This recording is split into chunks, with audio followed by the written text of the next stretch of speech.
Welcome back to the video series for Online Heroscape Season 64. This episode is my Week 1 game versus SRD 717.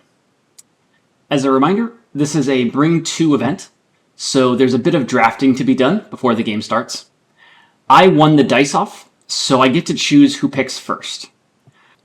Whomever picks second has an optional strike, meaning they can ban one of the 4 armies from the draft pool before player 1 picks their army. That can be useful if there's one army that happens to be super strong into the whole pool, but you might not want to do it if every army has a natural counter in the pool.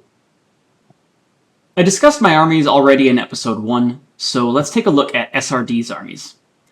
SRD brought a Vark build as well, with Swift Fangs instead of Dark Claws, and then Heracles instead of Master of the Hunt and Guilty. Heracles is quite good into any larger huge figures, of which there happen to be a ton in this pool. We have Adalburn, Narak, all of the Varks, Master of the Hunt. We also have down here Maladrix and Incendiborgs, so lots of things that Heracles is good into. The second army that SRD brought is Maladrix, Festering Honor Guard with Incendiborgs, and then Kilkarax as a sort of filler, I suppose. Kilkarax can only move small and medium things, so it's not particularly good in this meta or this matchup.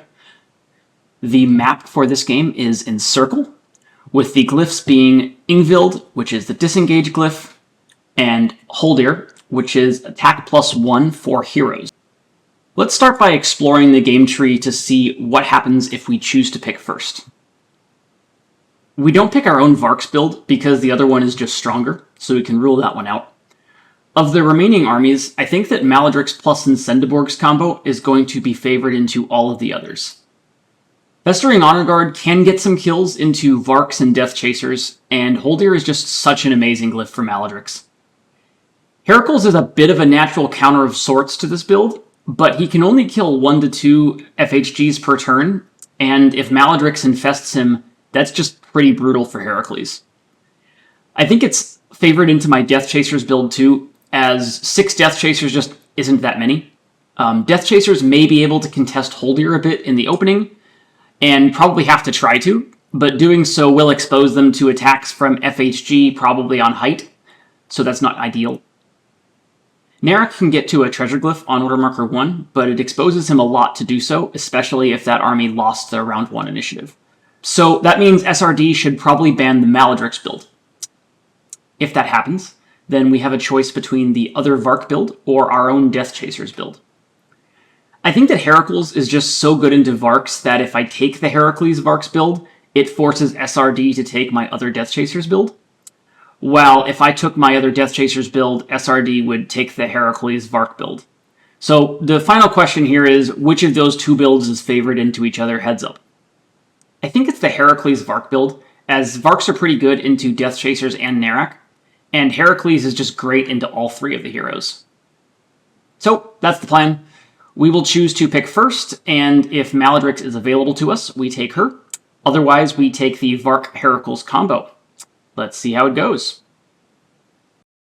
Hopping into the game now, I do elect to pick first, and SRD chooses to ban nothing, so I take the Maladrix army, and SRD counters with his Vark build. SRD then chooses to have me place first, and I decide to take the yellow start zone because I felt this map developed slightly better to the left of middle out of the start zone, and I wanted the direction that led me towards Holdir, as it's a pretty good glyph for Maladrix. I placed the Incendiborgs such that 2 of them could reach level 2 in 1 move, and the final one can get to Road on level 1 or go towards Holdir. SRD places Heracles in a prime spot and then spreads the Varks out. SRD could lead either Varks or Heracles here, though I think Varks is the better opening because Borgs pinging sleeping Varks is scary. From my perspective, I think I'd prefer opening Borgs regardless of which SRD opens, as Borgs are definitely better into Heracles and still have a good shot at decimating the Varks quickly. So I end up going all Borgs, and then we see SRD goes all Varks, and I win the opening initiative, unfortunately. I ship my Borgs up the middle to where Greys can't get attacks on me immediately, but I'll be able to shoot them on my next order marker almost no matter where they go because I have 2 Borgs on road.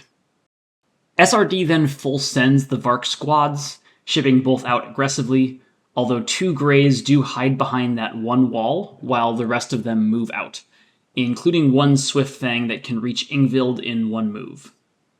I think, though, that it would be better to either full send all the Greys or hide all of them behind that wall, as this allows me to kill several Greys, but then the remaining 2 can't reach max height and still attack on the following order marker. I briefly considered retreating my Borgs here, but if I did, Varks would be able to just shred my start zone by their order marker 3, so I instead take max height and start attacking. I went for a Grey Spear first, with the plan of, if I kill it, targeting the other Grey Spear, and if I miss it, then pivoting to Swift Fangs. This is a weird quirk of Varks.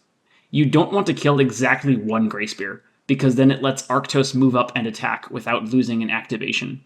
But I end up rolling hot here and get all 3 kills, which includes taking out the Swift Fang that could have reached disengage. SRD now kinda has to bond with the Swift Fangs instead of Arctos just to get all 4 attacks in, and engages Borgs with 2 of the Swifts, burning 1 marker. However, I'm not sure why that last Swift didn't take the single perch max 3 height, as blocking it off from my Borgs just seems pretty good. The Grey Spears then move up and do no wounds. Back to me for my order marker 3, and I have an interesting decision here between taking several LEAs to try and burn that Grey Spear order marker, or saving my Borg markers and getting better attacks in, but mostly at Swifts. If I had been able to get 3 heighted attacks on Greys, I think I would have taken the LEAs to get them, but I would have only been able to get 1 heighted shot and no special attacks, so I decided to just kill what I could instead, and pivoted to where, if I get the first Swift Fang, I would be able to hit a Grey Spear from height. I get both Swift Fang kills, but miss the 4v3 on the Grey Spear. SRD now bonds with Arctos, as there's no loss of activations for doing so, and deals 3 wounds with the Arctos Grey Pod, burning my last 2 markers and killing 1 Borg. Going into round 2 here, we both have some interesting order marker decisions.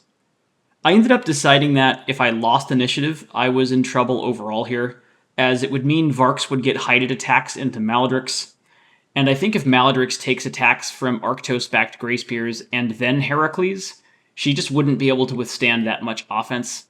So I put order marker 1 on Borgs, hoping to win initiative and decimate the remaining Varks, with the 2, 3, and X on Maladrix, hoping that if I happen to lose initiative, SRD might bypass the Borgs in favor of Maladrix shots. But I win initiative this time around, denying the switch to SRD, and see 2 order markers on Heracles and 1 on each of the Vark squads. The downside to Heracles is that I can now predict basically all 4 order markers with near 100% accuracy, because Heracles always wants the X, so he has the X, and then probably the order marker 3 to go with it. Then from there, the combo that makes the most sense is order marker 1 on Swift Fangs and order marker 2 on Grey Spears, as Swifts are better on order marker 1, and there's more Greys anyways. I have a decision here between taking riskier attacks and potentially killing all 3 Vark squad members by taking low ground and using a special attack up at the 2 Greys, or ensuring that I get 2 attacks of 4v3 on the Swift Fang to burn order marker 1. I decided that if I got the Swift here, I was in a really good game state, and so shouldn't take the extra risk, and engaged the Swift with both in a way that if the first attack went through, I could still use the special attack to hit Arctos and 1 Grey Spear. But thankfully both attacks go through, and I kill both squad figures and put 2 wounds on Arctos. My Borgs in this position also block Arctos from getting to either single hex max height spot in 1 move. SRD's first order marker is indeed on Swift Fang and is now dead. Back to me, and in the moment I was a little sadder that I didn't gamble harder with the order marker 2 on Borgs here, but I think this was the right decision for reasons that we'll see play out on my order marker 3. For now, I advance FHG to where they can grab either glyph on the next turn if needed, and a bit up the middle, and Maladrix moves up to level 2 road to give her more options. SRD's 2 is on Grey Spears, as expected, and we see Arctos stay where he is and attack Maladrix, but I block it. If I were SRD here, I would have been very tempted to take 2 LEAs to get Arctos on height right here to take the 5v5 on Mal. Risky, but you're already behind at this point. I'm not sure if that's the best move or not, but I think it's definitely worth noting and considering as an option. The Grey Spear then kills the Incendiborg on level 2. Back to me, and this is one of those silly turns that you see sometimes where it's just not correct to attack, but it's better to retreat and set up a defensive position. If I've moved Maladrix forward here, Heracles has the chance to kill her across an initiative switch of 3 to 4 attacks of 7v5. The final position I end up taking ensures that Heracles can't attack anything but the Incendiborg this round. He will be able to throw an FHG, but if he misses that, then he won't be able to hit Mal twice on the ensuing order marker 1 either if he does get the switch. So I'm trading attacks this turn into Varks for a really good position that Heracles just can't assault.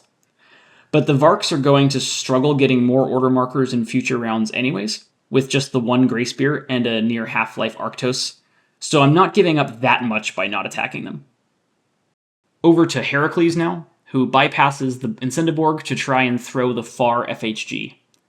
I get the upside of this play, as if the throw succeeds and you get the initiative switch, Heracles can hop up there and bash Mal, but if either of those things fail, it's pretty rough. I think it's better to kill the Borg on the first attack and then ascend up to height on that spot yourself and try to throw an FHG. I wouldn't worry about FHGs attacking up into Heracles, as the 2v5s are pretty bad, and if Mal comes in, she's taking 4v6s up, and you get to return fire with 8v5s. It also takes away the benefit of me winning initiative next round, as I can't do much to Heracles while he's up there. Anyways, that's not what happened this time around, though, and Heracles misses the throw, and the round ends. Going into round 3 now, I don't think there's much merit to me hedging order markers here, as I still have a full health Maladrix and all 5 FHGs, so I put 1, 2, 3 on Mal and the X on the Borg. We see that SRD put 3 order markers on Heracles and 1 on Greys, which means that there is a real order marker on Greys, because Heracles will always have the X. I lose initiative, and the 1 is on Greys. This was a pretty big risk from SRD, because there's no real deception here. If I win initiative, I know there's a real order marker on Greys, and can get either 3 FHGs to attack it or send in Maladrix. But we lose initiative, and we see that the Varks pop up to max height, and target FHGs, killing 2 of them. This is an interesting decision point too, because attacking Maladrix makes it way more likely she dies on the upcoming double Heracles turn, but Heracles isn't great into 5-3 attack FHG either. The Grey Spear also engages my FHG that was going to take Holdir. I take the FHG off height so Maladrix can move there next and throw a lot of dice into Heracles and the Grey Spear, but fail to kill the Grey Spear and only put 1 wound on Heracles. It appears that I forgot to roll the 2v4 from the FHG into Heracles, by the way. Oh well. I do infest him with Maladrix, though. Heracles returns fire, continuing his inability to throw a little bug, but does do 4 wounds to Maladrix across the 2 attacks of 7v6. This seems like a good spot to throw up the good old damage calculator, just to show the odds of the wide range of outcomes that could have happened here. I spent a long time in-game here trying to make something cool happen. Broadly, what I wanted was to send Maladrix to pick up the Treasure Glyph and hit the Varks, while screening off with FHG, so it was impossible for Heracles to hit Maladrix on the next turn. I was fixated on doing it via an FHG taking Ingvild, which I couldn't figure out how to make work, but looking at it now, I could have managed it by just having Mal take an LEA. Here's what I should have done. Step 1, this FHG stays. Step 2, this FHG moves to the right of the Incendiborg. Step 3, this FHG pivots to the far side of the Grey Spear. And step 4, Maladrix moves through the middle FHG to take the glyph and hit Varks. Damn. Really wish I'd seen that version in-game. It would have been a really cool maneuver to pull off, and I just couldn't quite find it. The benefit is that my Maladrix survives to hit Heracles on the following turn with a Treasure Glyph, and if I get the switch, I can mash Heracles twice before I get hit again. But I didn't do this, so I end up just staying in place. I do end up putting 4 more wounds on Heracles, at least. Heracles then finishes off Maledrix with the 7v6. I then ship my free Festering Honor Guard to Arctos with the intention of trying to do 1 to 2 wounds on each hero, plus hopefully killing the Grey Spear, trying to make SRD's order markers harder the following round. Spreading out my Festering Honor Guard also removes the ability for Heracles to kill more than one at the same time via throw and attack, which is nice. I miss Heracles, but kill the Grey Spear and put 1 wound on Arctos. I then roll a 17 for Chest Burst, and Heracles bites the dust. SRD ends up conceding here with a 2-life Arctos versus 4 Festering Honor Guard, the 1 Incendiborg, and a full-life Cheerleader. A full-life Kilcorax. After playing the game out, I think I was wrong about banning Maledrix being the play for SRD. I think the no ban was better. While I still think I had the matchup edge here, it was closer than I initially perceived it, and so I think this was probably a better spot for SRD than playing my Death Chasers into his Varks build would have been, which was the other option, had he banned Maledrix.